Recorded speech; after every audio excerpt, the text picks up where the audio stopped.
It is the middle of the night, somewhere on the freezing northern frontier of the Roman Empire. The most powerful man in the world cannot sleep. He commands legions. He owns more wealth than entire nations. He could summon any pleasure, any comfort, any distraction he wanted, and yet he is sitting alone in a tent by lamplight, writing a private note to no one but himself because his own mind will not stop dragging him backward into old regrets and forward into invented fears. That man is Marcus Aurelius. And the notes he wrote that night, and 1,000 nights like it, became the book we now call Meditations. He was not writing for an audience. He was writing because he was losing a war inside his own head. The same war so many of us are losing right now.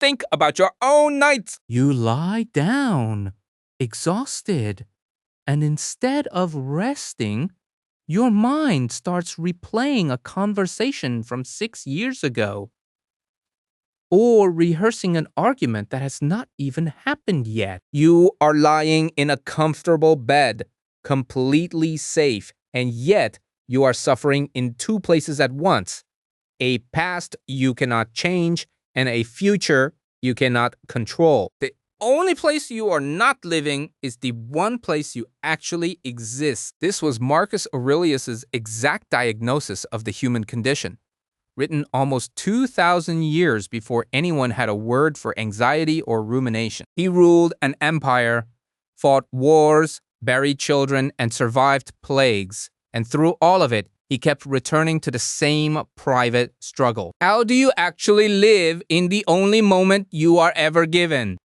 Here is what almost nobody tells you about this problem, and it is the part that makes it so dangerous.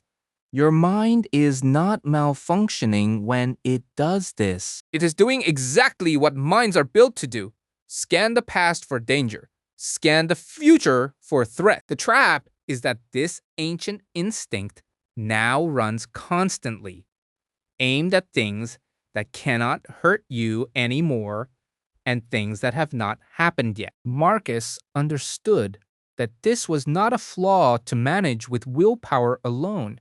It required a deliberate, repeatable method. In Meditations, he left behind something closer to a working manual than a philosophy book. And at its center are 4 interlocking lessons for anchoring yourself in the present.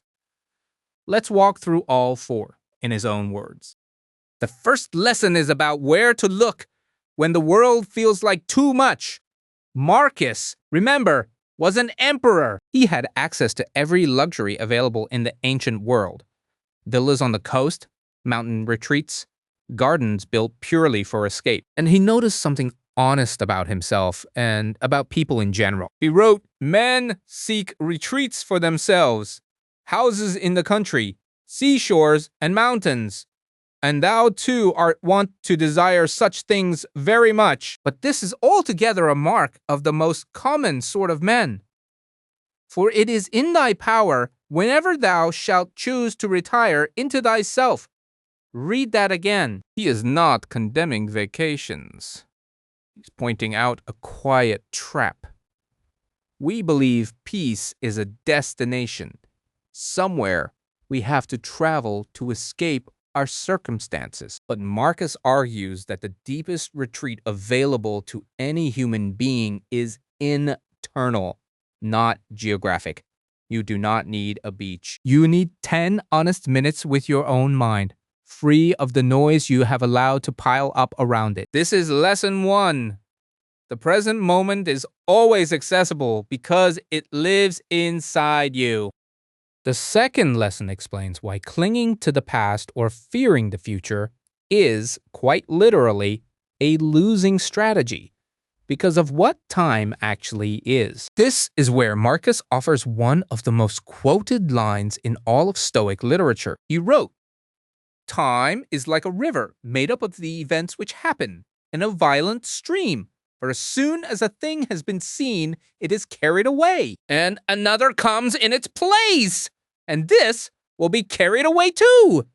Sit with that image. Every moment of your life, the instant you become aware of it, is already being swept downstream, replaced by the next one, which will also vanish just as fast. Nothing stays. Not the bad moments, not the good ones. This sounds bleak at first, but Marcus meant it as liberation. If every moment is temporary by nature, then your suffering over a moment already carried away is suffering over something that, in the truest sense, no longer exists except in your own memory. And your fear about a moment that has not yet arrived is fear of something not real yet either. The only thing that is actually here is this exact instant, which is also already being swept away as you read this sentence. Lesson 2, stop fighting the river. You cannot hold water in your fist. That naturally raises the obvious question. If the past is gone and the future is not yet real, why does thinking about them still hurt so much right now? This is where the third lesson cuts the deepest, because it relocates the entire source of your suffering. Marcus wrote, "If thou art pained by any external thing, it is not this thing that disturbs thee, but thy own judgment about it. And it is in thy power to wipe out this judgment now." This is not Marcus saying your pain is fake. Wars happened to him. Betrayal happened to him. The deaths of his own children happened to him. What he is saying is more precise. The event itself cannot reach into you and produce suffering directly. What produces the suffering is the judgment your mind layers on top of it, in the present moment as you replay it. The memory of an insult cannot hurt you. Your present tense judgment about that memory can. And because that judgment is happening now, it is the one part of this entire equation that is actually within your power to examine and revise. The fourth and final lesson is the one Marcus returned to again and again, almost like a reset button whenever his mind started spiraling backward or forward. It involves zooming out, far out, past your own lifetime entirely. He wrote, "Consider everlasting time to think of the rapid change in the parts of each thing, of how short it is from birth until dissolution." This is not meant to be morbid. It is meant to be clarifying. When Marcus felt himself getting tangled in some old grudge or some anxious prediction about tomorrow, he would deliberately widen his view to the scale of cosmic time. And suddenly, the argument from last week would shrink down to its true size. Small, temporary, and barely worth the hours of present moment peace he was trading away for it. Against everlasting time, almost nothing is actually urgent. This perspective sharpens your attention onto what is actually here, because you realize how little of it you get and how much you have already wasted on things that were never really yours to hold on to.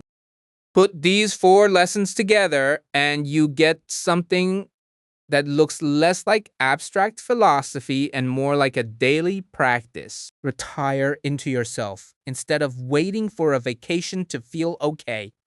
Lesson 1. Remember that this exact moment is already dissolving into the next one. So do not waste it gripping what is already gone. Lesson 2. Notice that your present judgment, not the past event itself, is the actual source of your pain. And that judgment is something you can revise right now. Lesson 3. And when the spiral starts anyway, zoom out to everlasting time until the problem shrinks back down to size.